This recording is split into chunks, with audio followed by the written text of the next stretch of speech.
Hello Mila, hello Jack. Hello everybody else who's watching, and welcome to Storytime with Grandad. Today's book is called Funnybones. This is how the story begins. On a dark, dark hill, there was a dark, dark town. In the dark, dark town, there was a dark, dark street. In the dark, dark street, there was a dark, dark house. In the dark, dark house, there was a dark, dark staircase. Down the dark, dark staircase, there was a dark, dark cellar. And in the dark, dark cellar, some skeletons lived. There was a big skeleton, a little skeleton, and a dog skeleton. One night, the big skeleton sat up in bed. He scratched his skull. "What shall we do tonight?" he said. "Let's take the dog for a walk," said the little skeleton, "and frighten somebody." "Good idea," the big skeleton said.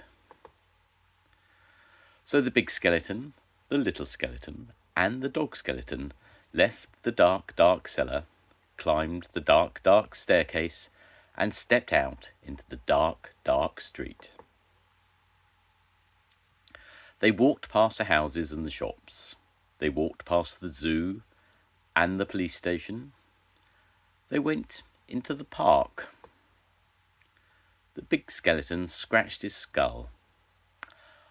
"What shall we do now?" he said. "Let's play on the swings," said the little skeleton, "and throw a stick for the dog and frighten somebody." "Good idea," the big skeleton said. So the big skeleton, the little skeleton, and the dog skeleton walked around the dark, dark pond, past the dark, dark tennis courts, and up to the dark, dark swings.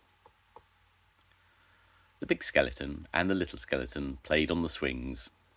They threw a stick for the dog.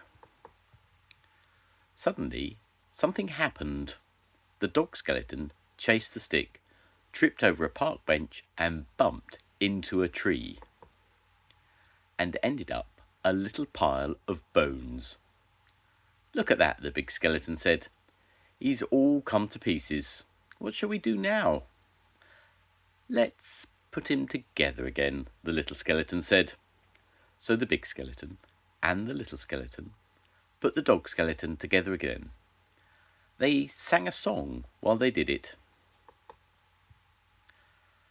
So the big skeleton, the little skeleton, and the dog skeleton left the dark, dark swings, went out into the dark, dark town, and tried to frighten somebody. The trouble was, there wasn't anybody.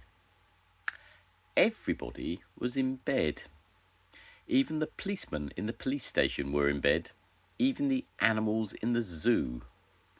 Of course, the skeleton animals were awake. "Let's have a ride on the elephant skeleton," the little skeleton said. "Let's have a word with the parrot skeleton." The big skeleton scratched his skull. "Let's keep out of the way of the crocodile skeleton," he said. When they were back in the street, and when they could still not find anybody to frighten, the big skeleton said, "What shall we do now?" The little skeleton scratched his skull.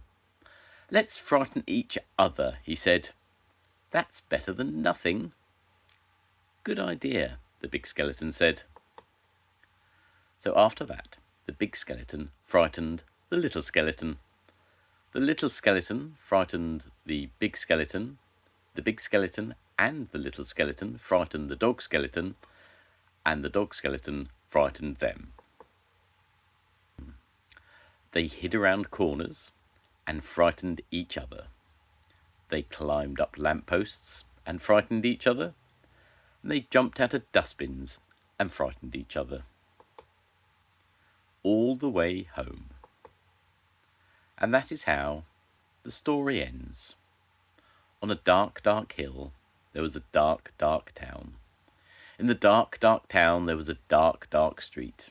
And in the dark, dark street, there was a dark, dark house. And in the dark, dark house, there was a dark, dark staircase. Down the dark, dark staircase, there was a dark, dark cellar. And in the dark, dark cellar, some skeletons lived. The end. Goodbye, Mila. Goodbye, Jack. I'll see you soon. Goodbye, everybody. Bye.